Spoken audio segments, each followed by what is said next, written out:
Salamat sa iyong paalala na laging gabay. Salamat sa pangaral, nagsilbing tulay. Salamat sa pagkakataon, nagbigay buhay. Sa kabila ng mga pagsubok ay naging matibay. Pagmamahal ng isang ama, hindi matutumbasan. Lahat kayang gawin, magsakripisyo kahit mahirapan. Pagmamahal ng kapatid, hindi kailanman mapapatid.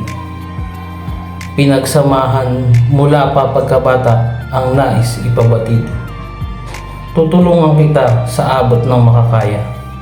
Tuturuan kita tulad ng kami musmus pa. Sa aming pag-unlad, kasama kang giginhawa. Subalit kalaunan, nag-iwan ng sugat at problema. Hindi solusyon ang pag-iwas o pagtakas. Sa suliraning araw-araw nating binabagtas. Matutong harapin, lutasin ang pagbaba at pagtaas. Dahil tulad ng pagpili sa makipot at maluwag na landas. Sabi ng iba, makiayon at dumikit sa mga nakakaangat. Para ipakita, nakakahigit at kayang bumuhat ng sariling bangko at ipagkalat. Isiwalat sa madla, ganito kami noon pero di na ngayon.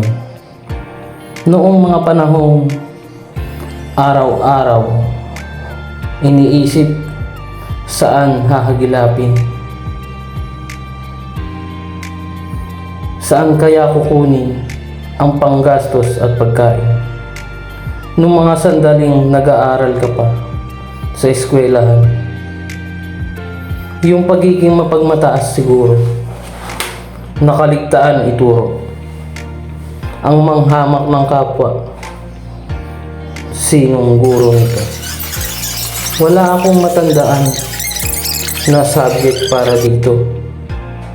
Oo, di ako matalino, pero di rin bobo. Mga may dugo akong Pilipino, mapagmahal sa magulang at hindi manggugulang. Kaya kong matulog sa sahig na di sumasakit ang likod, pero hindi ko kayang talikuran ang mga kapatid tsaka bumukod. Kakayanin kong tiisin ang hirap, maabot lang ang pangarap. Pero di ko kayang mabuhay sa galit, maabot lang ang ulap. Alam ko lahat tayo may mga mahihirap na pinagdaanan.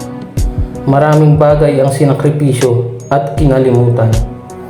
Pero wag naman sanang humantong, pati pinagmulan ay kalimutan. Buti pa empleyado, may kinsenas at katapusan. Samantalang ang galit mo parang unlimited buwan-buwan. Marahil hindi kami sapat sa inaasam mong kabutihan. Hindi kasing husay, di pa ganun kalalim mga pinagsamahan. Ako'y tahimik lang, alam mo yun. Ngunit pag bumitaw ng mga salita, may lalim ang nilalaman. Gusto mo ng respeto, simulan sa iyong sarili.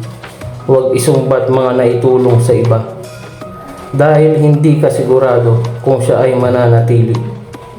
Baka magising ka isang araw, maglaho lahat ng tinatamasa. Hindi yan dagat para magpakalunod ka sa iyong nararamdaman. Huwag mong pilitin abutin ang bituin.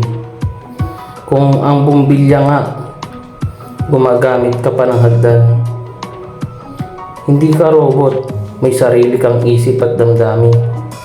Dito sa mundong ito, dadaan lang tayong lahat. Para lang tayong mga tauhan sa isang aklat. Lagi nating piliin maging masaya sa buhay. Huwag magpatangay sa galit ng kaaway.